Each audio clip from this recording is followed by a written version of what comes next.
যে আপনি আসবেন না, কিন্তু আমরা চাই প্লিজ আজকে আসুন, আমাদের কথাটা রাখুন। এখন আমি বুঝতে পেরেছি মুশকিলে কি বলি, না করবো নাকি হ্যাঁ করবো। জানি আপনি ব্যস্ত মানুষ, প্লিজ আসুন। বারবার বলছিল, তাই আমি আর না করিনি। ফোন রাখার পর আমার তো ঘামার মতো অবস্থা, কি করি এখন? হ্যাঁ বলেছি, কি যে করি। আমি ম্যানেজারকে বলেছি মাহিকে ডেকে দিতে, আর আজকে দুপুরে মাহির ছুটি দিয়ে দিতে। পরে মাহি রুমে আসলো।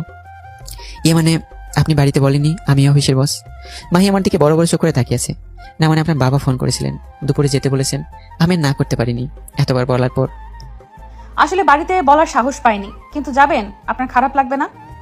খারাপ লাগবে না, বাট কেন জানি ভয় করছি। মাহি কি বলবে? আমি হ্যাঁ করেছি শুনেই তো সে এরপর দুপুরে আমি আমার গাড়ি দিয়ে আর মাহি ওর গাড়ি দিয়ে মাহির বাড়ি যাই। গাড়ি থেকে নেমে বাড়ির দিকে তাকালাম। আজকে দ্বিতীয়বার বাড়ির ভিতরে যাব।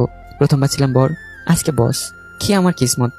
এরপর আমি আর মাহি দাঁড়িয়ে আছি একসাথে।